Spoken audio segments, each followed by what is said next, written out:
ನುಗ್ಗೆಕಾಯಿ ಬೇಳೆ ಹುಳಿ ಸಾಂಬಾರು. ಸೂಪರಾಗಿರೋ ನುಗ್ಗೆಕಾಯಿ ಸಾರು, ಅದ್ರ ಜೊತೆ ಒಂದು ಸ್ವಲ್ಪ ತುಪ್ಪ, ಉದ್ದಿನ ಹಪ್ಪಳ ಮತ್ತು ಒಂದು ಸ್ವಲ್ಪ ಉಪ್ಪಿನಕಾಯಿ ಮಾಡಿಸಿದ ಜೋಡಿ. ಇದನ್ನು ಅನ್ನದ ಜೊತೆ ತಿಂತಾಯಿದ್ರೆ ಸಖತ್ತಾಗಿರುತ್ತೆ.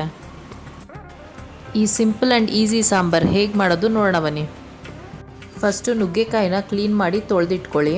ನಿಮ್ಗೆ ಎಷ್ಟು ಬೇಕೋ ಅಷ್ಟು ತೊಗೊಳ್ಳಿ. ನಂಗೆ ನುಗ್ಗೆಕಾಯಿ ಇಷ್ಟ, ಅದಕ್ಕೆ ಜಾಸ್ತಿನೇ ತೊಗೊಂಡಿದ್ದೀನಿ.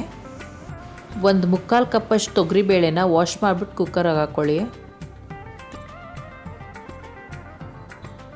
ನಾನಿಲ್ಲಿ 5 ಟೊಮೆಟೊ ತೊಗೊತಾ ಇದ್ದೀನಿ. ಅದನ್ನು ಸಣ್ಣದಾಗಿ ಹಚ್ಕೊಂಡು ಕುಕ್ಕರ್ ಒಳಗಡೆ ಹಾಕ್ಕೊಬೇಕು ಬೇಳೆ ಜೊತೆಗೆ.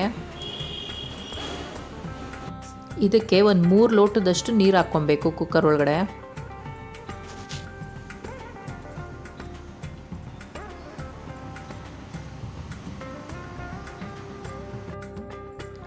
ಒಂದು ಅರ್ಧ ಸ್ಪೂನಷ್ಟು ಅರಿಶಿನ, ಒಂದು ಸ್ವಲ್ಪ ಎಣ್ಣೆ, ಒಂದು 1.5 ಸ್ಪೂನಷ್ಟು ಉಪ್ಪು ಮತ್ತು ಒಂದು 2 ಸ್ಪೂನಷ್ಟು ಸಾಂಬಾರು ಪೌಡ್ರನ್ನ ಹಾಕ್ಕೊಬೇಕು.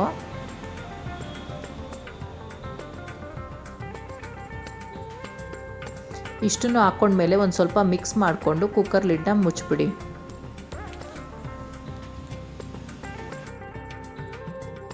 ಕುಕ್ಕರ್ನ ಒಂದು ಕೂಗಿಸ್ಕೊಳ್ಳಿ ಸಾಕು, ಯಾಕಂದರೆ ಬೇಳೆ ತುಂಬ ಬೇಯಬಾರ್ದು. ಆಮೇಲೆ ನುಗ್ಗೆಕಾಯಿ ಜೊತೆನೂ ಒಂದು ಸ್ವಲ್ಪ ಕುದಿಸ್ತೀನಿ ಅದರಿಂದ.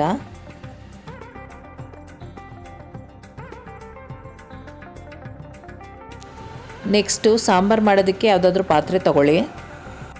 ಅದಕ್ಕೆ ಒಂದು 5 ಸ್ಪೂನ್ ಎಣ್ಣೆ, ಸಣ್ಣದಾಗಿ ಹೆಚ್ಚಿರೋಂಥ ಒಂದು ಈರುಳ್ಳಿ ಮತ್ತು ಒಂದು ಆಲೂಗಡ್ಡೆನ ಮೀಡಿಯಮಾಗಿ ಕಟ್ ಮಾಡಿಕೊಂಡು ಹಾಕ್ಕೊಳ್ಬೇಕು. ಅದಕ್ಕೊಂದು ಸ್ವಲ್ಪ ಉಪ್ಪು ಹಾಕ್ಕೊಂಡು ಚೆನ್ನಾಗಿ ಫ್ರೈ ಮಾಡ್ಕೊಳ್ಳಿ.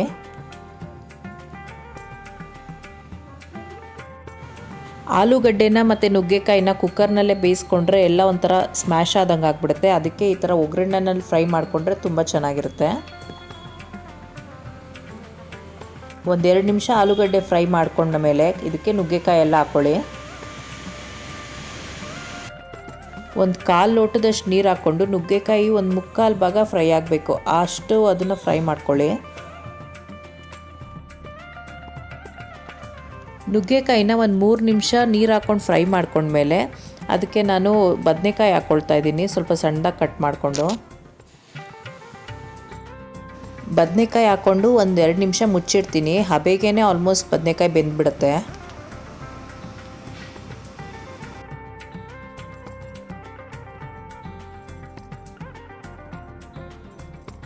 ತರಕಾರಿ ಎಲ್ಲ ಒಂದು 80% ಬೆಂದಾದಮೇಲೆ ಬೇಳೆ ಮತ್ತು ಟೊಮ್ಯಾಟೋನ ಕೂಗಿಸಿಟ್ಕೊಂಡಿದ್ವಲ್ಲ ಅದನ್ನು ಒಳಗಡೆ ಮಿಕ್ಸ್ ಮಾಡ್ಕೊಬೇಕು.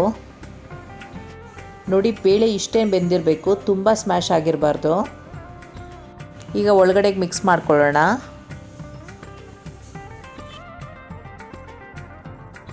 ಒಂದು ಸ್ವಲ್ಪ ಸಾಂಬಾರನ್ನ ಸೌಟ್ನಲ್ಲಿ ತಿರುಗಿಸ್ಬಿಟ್ಟು ಅದು ಚೆನ್ನಾಗಿ ಕುದಿ ಬರಬೇಕು.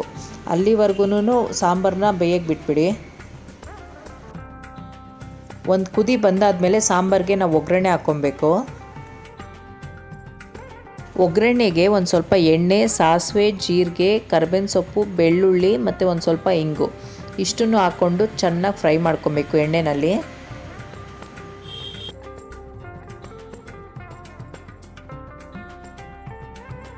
ಕರಿಬೇವಿನ ಸೊಪ್ಪು, ಬೆಳ್ಳುಳ್ಳಿ ಎಲ್ಲ ಚೆನ್ನಾಗಿ ಬೆಂದು ಸ್ವಲ್ಪ ಬಿಸಿಯಾಗಿರಬೇಕು ಎಣ್ಣೆನೂ. ಆವಾಗ ಅದನ್ನು ಸಾಂಬಾರ್ಗೆ ಹಾಕ್ಕೊಂಡು ಒಗ್ಗರಣೆ ಹಾಕ್ಕೊಳ್ಳಿ. ಸಾಂಬಾರ್ಗೆ ಹಾಕಿದ ತಕ್ಷಣ ಚುರ್ರ್ ಅಂತ ಸೌಂಡ್ ಬರಬೇಕು, ಆ ಥರ ಇರಬೇಕು ಒಗ್ಗರಣೆ.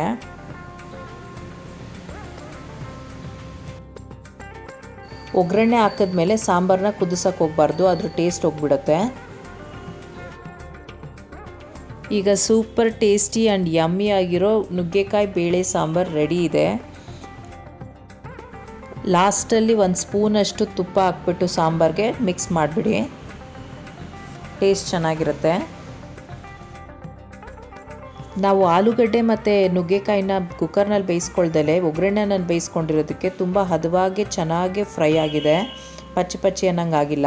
ನೋಡಿ, ಒಂದೇ ಒಂದು ನುಗ್ಗೆಕಾಯಿನ ಪ್ರೆಸ್ ಮಾಡಿ ತೋರಿಸ್ತೀನಿ. ನೋಡಿ, ಸುಮ್ಮನೆ ಹಿಂಗೆ ಅಂದರೆ ಕ್ಲೀನಾಗಿ ಬಿಚ್ಕೊತಾ ಇದೆ, ಕರೆಕ್ಟಾಗಿ ಬೆಂದಿದೆ.